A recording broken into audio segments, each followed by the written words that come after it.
Então, assim, primeiro dia de mandato, se eu ganhei, quero. Se não ganhei, quando eu ganhar, eu vou chegar lá, vou decretar guerra contra o crime organizado, vou fazer um estado de defesa específico nas áreas tomadas pelo crime organizado, pra botar a polícia com o suporte do exército pra retomar aquelas áreas. Não uma operação vai e volta. Vai, prende. Se tiver conflito, precisa matar o cara, o bandido vai matar o bandido, prende, constrói um super presídio. O Secote lá do El Salvador custou uns 100 milhões de dólares. Vamos fazer uns 2 aqui. Vamos botar centenas de milhares, botar na casa de centenas de milhares de presos. Até porque tá faltando pelo menos umas 100 mil vagas mesmo. E eu, nesse ponto, eu concordo com os esquerdistas. Acho que precisamos melhorar o tratamento dos presos. Então eu vou fazer mais presídios.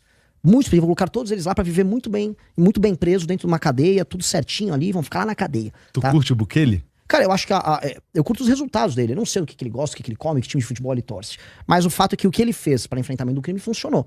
Não é igual no Brasil. O Brasil é um país maior.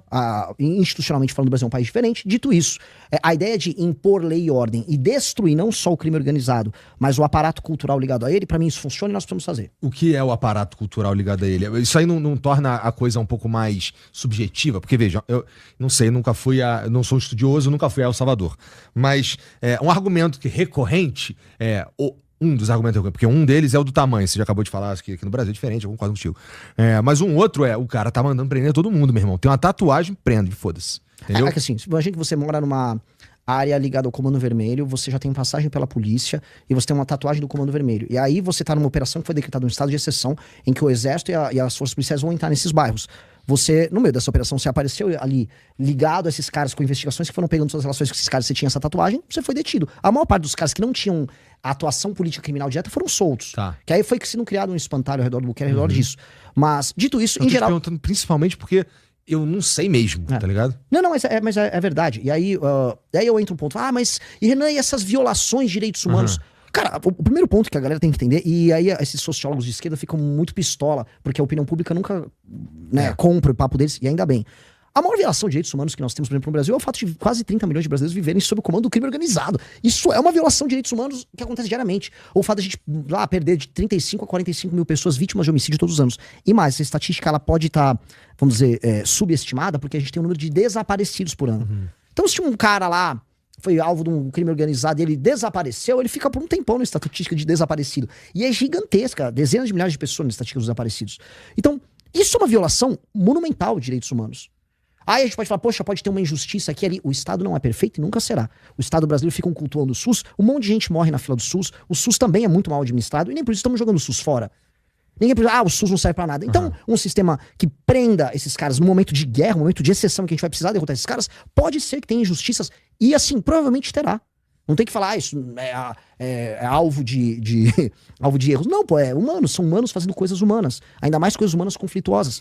Dito isso, você vai ter que tomar uma decisão utilitarista. A decisão utilitarista vamos retomar essas áreas, vamos libertar as pessoas, e aí os caras ligados ao crime organizado, aí depois, presos, bem presos, todo o aparato financeiro, tecnológico, administrativo, territorial, militar das facções, tomado, destruído, um novo arcabouço institucional para impedir que outras coisas surjam no lugar, e a gente elimina esse assunto. O Bukele tá tocando isso.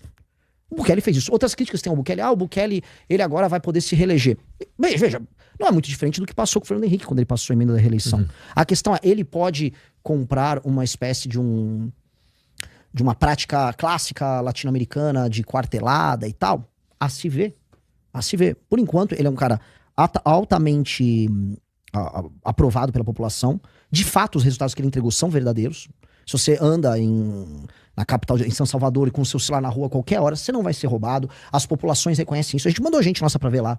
A imprensa internacional não consegue falar de lá. Poderia falar a farsa de El Salvador. Não tem ninguém falando da farsa, porque é real, é concreto. Caiu e muito. É o país mais seguro das Américas. O que dá pra fazer é criticar o método, mas o resultado tá lá. Não tem como criticar o resultado. E mesmo o método, eu acho o seguinte, a América Latina tem 3 grandes problemas. É bem interessante a gente ver isso. Um grande problema é o problema do crime organizado. Porque ela toma quase todos os países da América Central e da América do Sul. E aí existem essas discussões bizantinas inúteis sobre métodos, a recuperação ou não. O Bukele foi o cara que mostrou que o rei tá nu. Ele falou, cara, e se a gente só destruir esses caras? E ele destruiu os caras. E isso elimina boa parte daquelas grandes elucubrações de estudantes de direito e papo de direitos humanos. Cara, se parece uma organização terrorista, se o Hamas vem pro Brasil, a gente tem que destruir o Hamas. Não tem muito papo. Agora, se é uma organização, uma facção criminosa, a gente vai dialogar. Não, cara, vamos destruir igual a gente destruiu o Hamas. Papo muito reto, muito simples. E aí a parte cultural que eu tinha citado, pra não perder o fio da meada que você havia colocado, Igor. O Bukele, ele pegou e ele começou a destruir os símbolos mortuários, vamos botar ali, nos túmulos dos caras, que reverenciavam o estilo de vida. Porque um cara morria e era de uma facção criminosa, eles faziam um super, sei lá, sarcófago, um mausoléu gigante pro cara, falou, pô, que legal. Pô, isso foi justamente a política adotada pelo governo que sucedeu os nazistas na Alemanha para acabar com os símbolos nazistas, por política de desnazificação, para eliminar o status cultural de pertencer a uma facção. O Bukele tá certo em fazer isso. E eu acho que a gente tem que fazer isso. Acho que não tem que ser legal você curtir o Comando Vermelho. O Comando Vermelho mata a gente todo dia. Imagina, tem uma organização política, que é o Comando Vermelho, que mata a gente todo dia no Brasil. O PCC também. Esses caras, você anda em qualquer cidade do Nordeste, você vai ter o símbolo do CV, porque eles estão tomando as cidades agora. E a gente deixa. Aí ficam bravos que o MBL tá falando disso. Cara, a gente só tem que eliminar os caras. Não tem que ter muito papo, não. É passar o rodo. Passar o rodo. E acabou. O que tu acha dessa... Do que a gente tá falando, dos trabalhos que existem no sentido de acabar com o crime organizado? PL, as discussões, transformar em organização terrorista, ou o que aconteceu, né? Que é o Derrite e virar o relator da PL do governo, que pra mim foi meio chocante, mas... O que você acha disso que está sendo proposto lá? O governo começou a ceder. A real é que a gente fala muito em direito penal do inimigo, né? A gente começou a trazer quente pro Brasil, em cima de um pensador alemão que chama Günther Jacobs, que veio com a ideia de que quem não reconhece a autoridade do Estado e comete crimes de maneira sistemática, como por exemplo uma organização terrorista. Vamos pegar um contexto europeu dos anos 80. O ETA, que era o exército lá do país basco, que queria separação e jogava bomba e ficava explodindo bomba pela Espanha. O ETA, um cara do ETA não tinha que ser tratado como um ladrão normal, né? O IRA, na Irlanda, mesma coisa, eles são terroristas. Então nada mais natural, se a gente fizesse a adaptação no Brasil, que uma facção criminosa ser tratada dessa maneira. E a gente começou a trazer essa discussão. O governo, por algum milagre, entrou com um projeto que se encaminhava por essa linha, mas que tudo que envolve o governo federal tem sempre as armadilhas, que ele também centralizava o poder de ação contra os crimes organizados no governo federal. Na Polícia Federal, governo federal, e alguns diziam que isso já terminar em STF. O Derrite, ele dá um freio de arrumação para empoderar as polícias. Por isso que o governo tá falando, ele quer sabotar a Polícia Federal. Não é exatamente isso. Quem quiser destruir o crime organizado, o governador que quiser focar em destruir o crime organizado, ele destrói o crime organizado. Se as polícias tiverem meios de ação, as polícias derrotam o crime organizado. E não é nem o exército, não é ninguém, são as polícias. E aquele papo da integração entre as polícias é importante? Sim. Eu concordo. Inclusive, num governo nosso, a gente teria que integrar... por exemplo, se você vai fazer uma operação para tomar o Rio de Janeiro, retomar o Rio de Janeiro, tomar aquelas favelas que estão sob comando. É legal que, paralelamente, alguém esteja agindo contra, vamos dizer, as facções do Comando Vermelho lá no Ceará, que estão tomando as cidades do Ceará. Sim. Você tem que começar a fazer um estrangulamento. Pega uma liderança aqui, pega uma liderança ali. Com o PCC, por exemplo, você tem que fazer uma intervenção no Porto de Santos.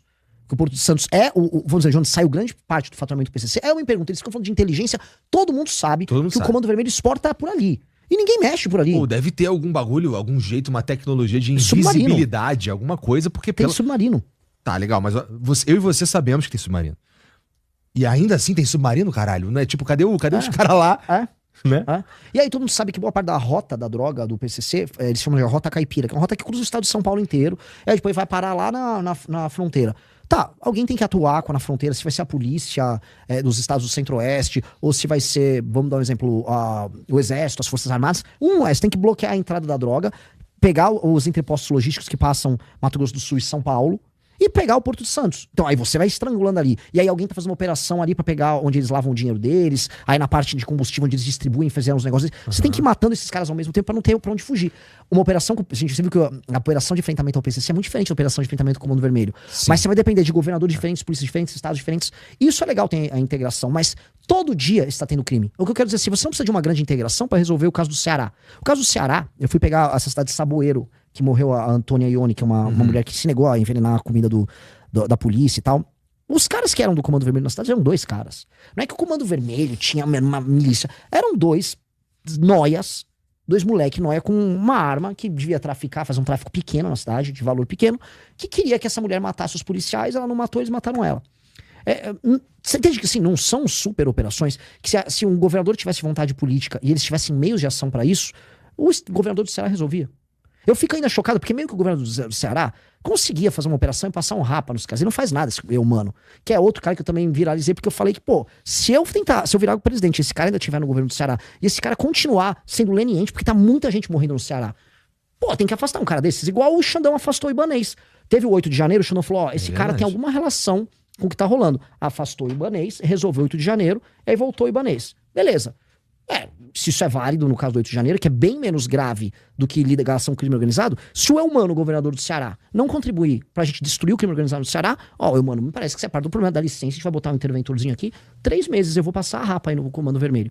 Então, eu acho que no Nordeste tem um lance que é falta total e completa de vontade política, mas uma espécie de uma leniência mesmo, e é certo, vamos dizer, certo, não é leniência a palavra certa, certa simpatia, inclusive, pelos caras. Na Bahia a gente sabe de que é isso. O governador da Bahia só falta abraçar o pessoal das facções. Uma pergunta completamente idiota agora, porque, voltando lá no lance do Porto de Santos, cara, se a gente sabe qual que é a complexidade de tornar o Porto de inutilizar o Porto de Santos pra tráfico de drogas, qual que é a complexidade real dessa porra? Não dá pra ter os polícia lá fazendo um trabalho... Porque eu não sei realmente qual que é a complexidade. Você tem administração que é federal, alguma coisa é governo de São Paulo, mas é mais federal. Aí você tem... Que assim, as coisas são muito óbvias, né? Eles exportam por ali, todo mundo sabe que eles exportam por ali.